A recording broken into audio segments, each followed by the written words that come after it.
Last on that. All the honorable members holding unlawful kamkunjis in the House.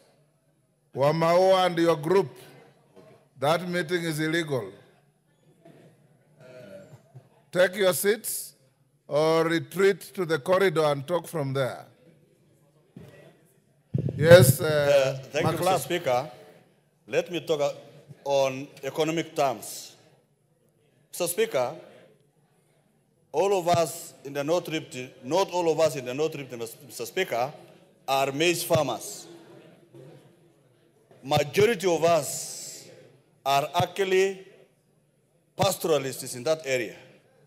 And Mr. Speaker, this government of ours, the Kenya Kwanza administration, has been working very hard to bring the cost of unga and the cost of living to come down.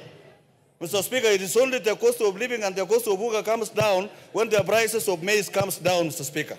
So, Mr. Speaker, on this particular matter, let us allow the forces of supply and demand to play in the economy of the country so that those who are pastoralists will get their take.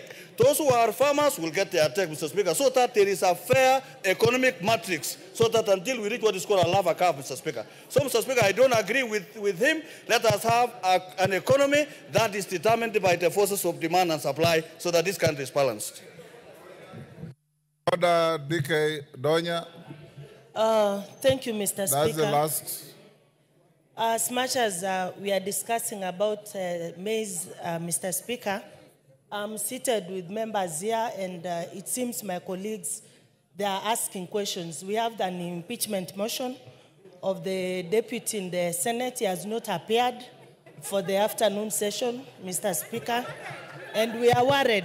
We need to know where he is, because he was our client from the Assembly, and now we can't locate him in the Senate, Mr. Speaker. Honorable Donya. Yes, Mr. Speaker. Order. Honorable Donya, you are completely out of order. In law, the National Assembly is described as functus official on this matter.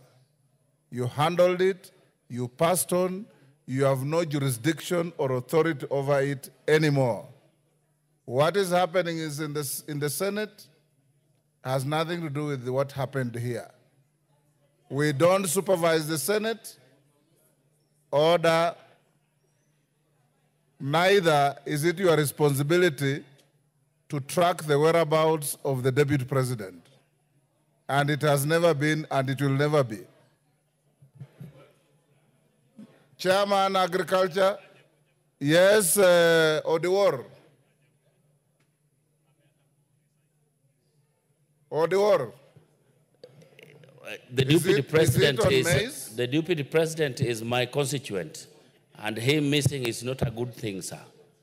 Order, Honorable. I'm worried. Honorable Jalash, you are even more out of order. Member for Tigania East, Chairman of Agriculture. You've heard the statement from DK and all the support views and opposing views. Bring a response in 2 weeks. Yes, from Tigania West. Tigania West, sorry. Yeah, Honourable Speaker. Honourable Speaker, I've heard what the members are saying. Honourable Speaker, guaranteed minimum return is calculated so that farmers can be encouraged to continue on farming. It must be higher than the producer price. So it's a good idea to have that done. But I'll consult the ministry and get back to the House with the correct... In 2 weeks. In 2 weeks. Thank you very much. Robert Mbui. Honorable Speaker, this is a request for a statement regarding removal of asbestos roofing from all buildings in the country. Honorable Speaker, pursuant to the provisions of Standing Order 44.2c, I rise to request for a statement from the chairperson of the Departmental Committee on Environment, Forestry and Mining regarding the status of implementation of the government directive on the removal of asbestos roofing from all buildings in the country. Honorable Speaker, in 2011, NEMA issued guidelines to ensure the safe removal, handling, packaging, and transportation of asbestos for disposal, and to raise awareness on the hazards of asbestos, such as the cause for chronic illnesses like asbestosis, lung cancer, and mesothelioma. Further, on Wednesday, 28 August 2024, the CS for the Ministry of Environment, Climate Change, and Forestry issued a directive to NEMA to identify facilities, including schools and private establishments, with asbestos roofing countrywide for removal and safe disposal of all the asbestos roofing within 3 months. The decision was made owing to the health and environmental risks associated with asbestos, particularly with cancer. Honorable Speaker, more than a decade since NEMA guidelines were issued, the country is yet to be informed of the progress made with regard to removal of asbestos roofing owing to health and environmental risks.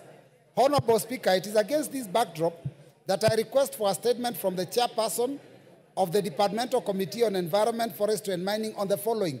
One, Mr. Speaker, is the provision of a report on the number of private and public buildings in the country that were found to have asbestos roofing.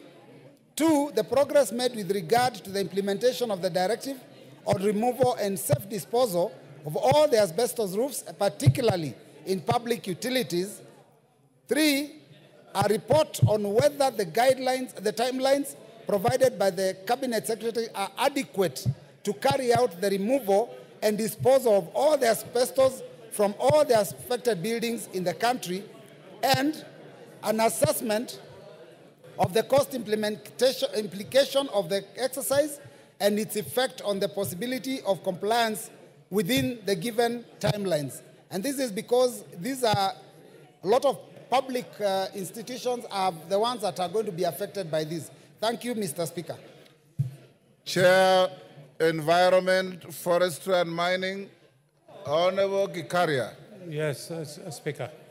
This House passed a law probably 10 years ago. If you remember, you'll have to check, outlawing asbestos on any of our buildings in the country. Why do we still have asbestos on buildings?